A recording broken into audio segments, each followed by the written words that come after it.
Friendship అనగా ఏమిటి? What is friendship? కొత్త ఫ్రెండ్షిప్ కాదు, It's not new friendship. పాత ఫ్రెండ్షిప్.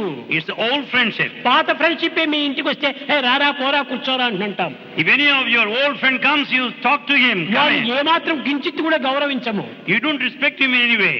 కానీ కొత్త ఫ్రెండే వస్తే రండి దయచేయండి కూర్చోండి కాఫీ ఈ విధంగా మాట్లాడతాం.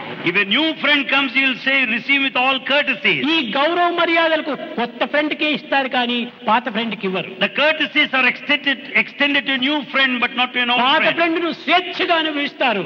Old friend enjoys కాబట్టి freely. భగవంతుడు అందరికి పాత friend, So old friend. God is an old friend to all. ఇలాంటి సత్యాన్ని మనం గుర్తించుకున్నప్పుడే ఆ ఫ్రెండ్ తో మనం స్వేచ్ఛగా ఉండొచ్చు. When you recognize the truth, you can move freely with that friend. కనుక నీ దోషములు కూడా నువ్వు ఆ ఫ్రెండ్ తో చెప్పుకోవాలి. You can express your mistakes to that friend. ఆ ఫ్రెండ్ యొక్క ఆదేశాన్ని నీవు అందుకోవాలి. నీ హృదయాన్ని పరిశుద్ధం గావించుకోవాలి.